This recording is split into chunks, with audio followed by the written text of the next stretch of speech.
కృపాభరితుడైన మా యేసు ప్రభువా, మీ ప్రశస్తమైన నామమును బట్టి మిమ్మల్ని స్తుతిస్తున్నాను.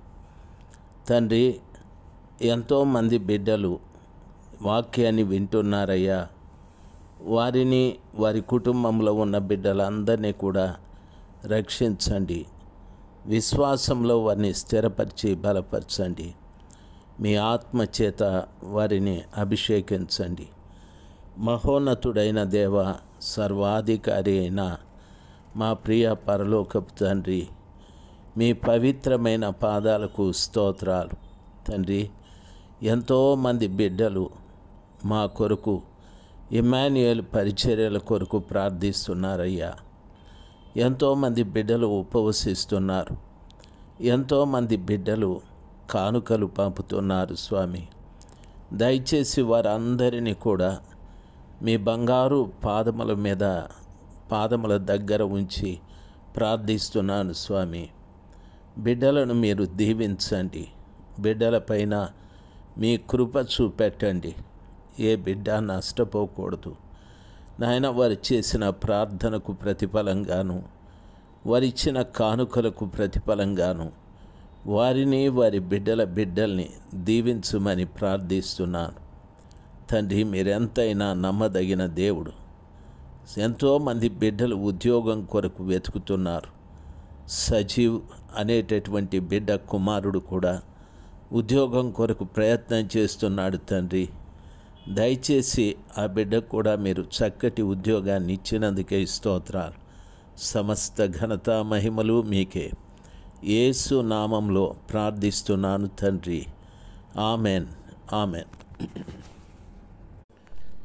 మే మాసం 18వ తారీఖు 2024, 2వ రాజుల గ్రంథము 11వ అధ్యాయం 4వ వచనం. యెహోయాదా అనేటటువంటి ఆయన ప్రియులారా యాజకుడు. అతడు కావలికాయు వారి మీదను, రాజదేహ సంరక్షకుల మీదను ఏర్పడి ఉన్న శతాధిపతులను పిలవనంపించి యెహోవా మందిరంలోనికి వారిని తీసుకొని పోయి యెహోవా మందిరమందు వారి చేత ప్రమాణము చేయించి వారితో నిబంధన చేసి వారికి ఆ రాజకుమారుని కనపరిచి ఇలాగూ ఆజ్ఞాపించాను. 6 సంవత్సరముల తరువాత 7వ సంవత్సరమందు రాజకుమారుని గురించి యెహోయాదా అనేటటువంటి ఆయన సైన్యములో అధిపతులను పిలిపించి ఆ దాది చేత దాచబడిన ఆ రాజకుమారుని చూపెట్టి వారితో ప్రమాణము చేయించుకున్నాడు. మీరు చేయవలసినది ఏమిటంటే, విశ్రాంతి దినమున లోపల ప్రవేశించు మీరు 3 భాగములై, ఒక భాగము రాజమందిరమునకు కాయువారై ఉండాలి. ఒక భాగము నూరు గుమ్మము దగ్గర కాపు చేయాలి. ఒక భాగము కాపు కాయువారి వెనక గుమ్మమునొద్ద ఉండాలి.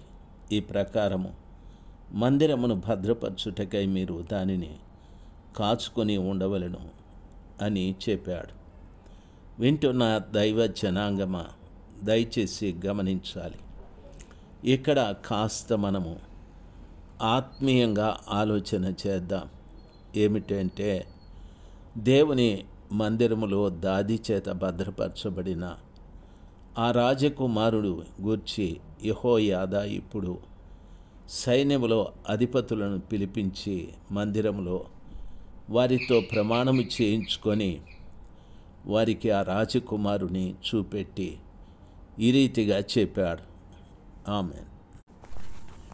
మందిరంలో ఉన్న రాజకుమారుని విషయమై కాయువారై ఉండాలని ఒక భాగము నూరు గుమ్మము దగ్గర కాపు చేయాలి.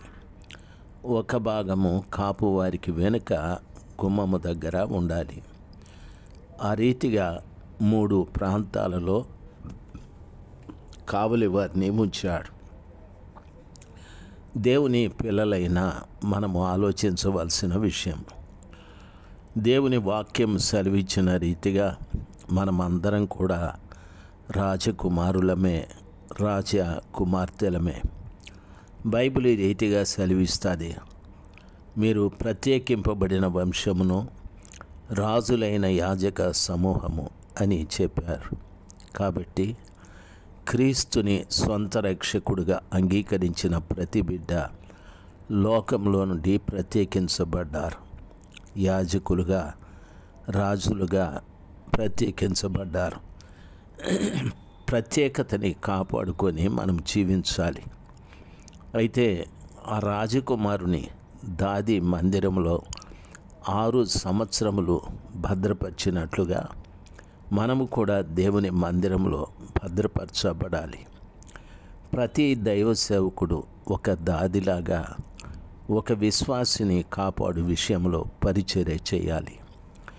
రాజకుమారునికి దాది ఎలాగ పరిచర్య చేస్తుందో ఒక విశ్వాసికి సేవకుడు అంత పరిచర్య చేయాలి. రెండవది, 7వ సంవత్సరమున ఆ రాజకుమారుని గూర్చి యెహోయాదా కావలి వారిని ఏర్పాటు చేసి 3 గుంపులుగా వారిని విభాగించాడు. మందిరంలో ఉన్నటువంటి వారికి కాపు చాలా అవసరమై ఉంది. ఆ దినమున చరిత్ర ప్రకారంగా రాజకుమారునికి 3 గుంపులు కావలి ఉండేటివి. ఈ రోజున ప్రభు పిల్లలైనటువంటి మనకు కాపు కాయటానికి కృపగల దేవుడు, ఆ తండ్రి అయిన దేవుడు, కుమారుడైన క్రీస్తు ప్రభుల వారు, పరిశుద్ధాత్మ దేవుని యొక్క కాపుదల మనకు చాలా అవసరమై ఉంది. వారు 3 గుంపులుగా, అంటే ప్రతి విశ్వాసి సంఘంలో భద్రపరచబడి ఆ సంఘంలో భద్రపరచబడిన బిడ్డల్ని శత్రువు తాకకుండా ఈ 3 గుంపులు భద్రపరిచినట్టు తండ్రి, కుమార, పరిశుద్ధాత్మ దేవుడు మనల్ని భద్రపరచాలి. బైబిల్లో చెప్పబడిన మాట 7వ వచనంలో ఈ రీతిగా రాయబడింది, మరి వారు విశ్రాంతి దినమున బయలుదేరు, మీ అందరిలో 2 భాగములు రాజు దగ్గర యెహోవా మందిరమునకు కాయువారై ఉండాలి. 2 భాగాలు. మీలో ప్రతి మనిషి తన తన ఆయుధములను చేతపట్టుకొని రాజు చుట్టూ కాచుకొని ఉండాలి. ఎవడైనను పంక్తులలో ప్రవేశించని ఎడల వాని చంపాలి. రాజు బయలుదేరి సంచరించున్నప్పుడల్లా మీరు అతని యొద్ద ఉండాలి. వాక్యంలో సెలవిచ్చిన రీతిగా మన చుట్టూ ఆయుధదారులు ఆయుధములు చేత పట్టుకొని ఆ రాజు చుట్టూ కావలి ఉండాలని, పంక్తులలో రాకుండా ఒక వ్యక్తి పంక్తిని వదిలిపెట్టి ప్రవేశించినట్లయితే అతన్ని చంపేయాలి అని చెప్పాడు.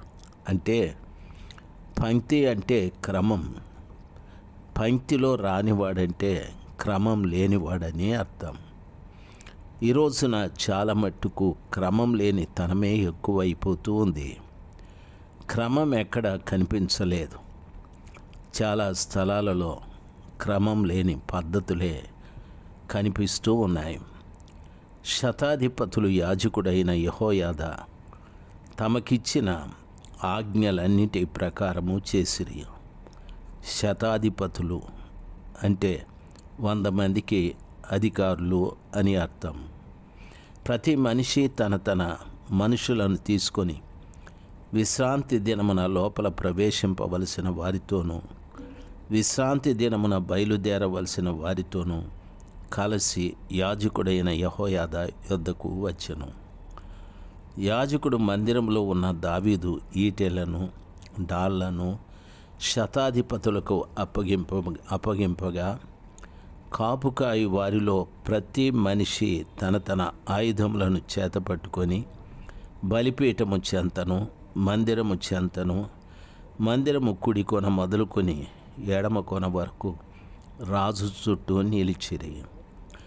అప్పుడు యాజకుడు రాజకుమారుని బయటకు తోడుకొని పోయి అతని తల మీద కిరీటము పెట్టి ధర్మశాస్త్ర గ్రంథమును అతని చేతికిచ్చిన తరువాత వారు అతనికి పట్టాభిషేకము చేసి చప్పట్లు కొట్టి రాజు చిరంజీవి అగునుగాక అని చాటించిరి. అతల్య కాయువారును జనులను కేకలు వేయగా విని యెహోవా మందిరమున్న జనుల దగ్గరకు వచ్చి రాజు ఎప్పటి మర్యాద చొప్పున ఒక స్తంభము దగ్గర నిలుచుటయు అధిపతులను బాకా ఊదు వారందరూ రాజునొద్ద నిలువబడి ఉండుటయు దేశపు వారందరూ సంతోషించుచు శృంగధ్వని చేయుటయు చూచి తన వస్త్రములను చింపుకొని ద్రోహము ద్రోహము అని కేక వేయగా యాజకుడైన యెహోయాదా సైన్యములోని శతాధిపతులను యెహోవా మందిరమందు ఆమెను చంపకూడదు, పంక్తుల బయటికి ఆమెను వెళ్ళగొట్టిడి, ఆమె పక్షపు వారిని ఖడ్గము చేత చంపుడని ఆజ్ఞ ఇచ్చాను గనుక రాజమందిరములోనికి గుర్రములు వచ్చు మార్గమున ఆమెకు దారి ఇచ్చిరి. ఆమె వెళ్ళిపోగా వారు ఆమెను అక్కడ పట్టుకొని చంపిరి. అతల్య చేసినటువంటి ద్రోహ కార్యములకు ప్రతీకారం జరిగిపోయాది. అతల్య తన కుమారుడు చంపబడ్డాడని తెలిసి రాజకుమారులందరినీ కూడా నాశనం చేశాది. అయితే వెతికి వెతికి అనేకుల్ని చంపాది. కానీ ఇప్పుడు ఆమె మరణం ఇంకా దారుణంగా మారిపోయాది. దేవుని బిడ్డలు గమనించాల్సింది, మనం ఎప్పుడు కూడాను ఏ పరిస్థితుల్లో ఎవరికి కీడు చేయకూడదు, ఎవరికి మోసం చేయకూడదు, ఎవరికి అన్యాయం చేయకూడదు, ఎవరిని నష్టపరచకూడదు. ప్రభు పిల్లలైన మనము నష్టపోయినా వారిని, మనం నష్టం చేసిన వారిని మనము ప్రేమించాల్సిందే. ప్రభు వాక్యం ఆ రీతిగా సెలవిస్తుంది. దేవుని పిల్లలు ఈ విషయాన్ని గమనించాలి. 16వ వచనము పూర్తయిపోయాది. Praise the lord.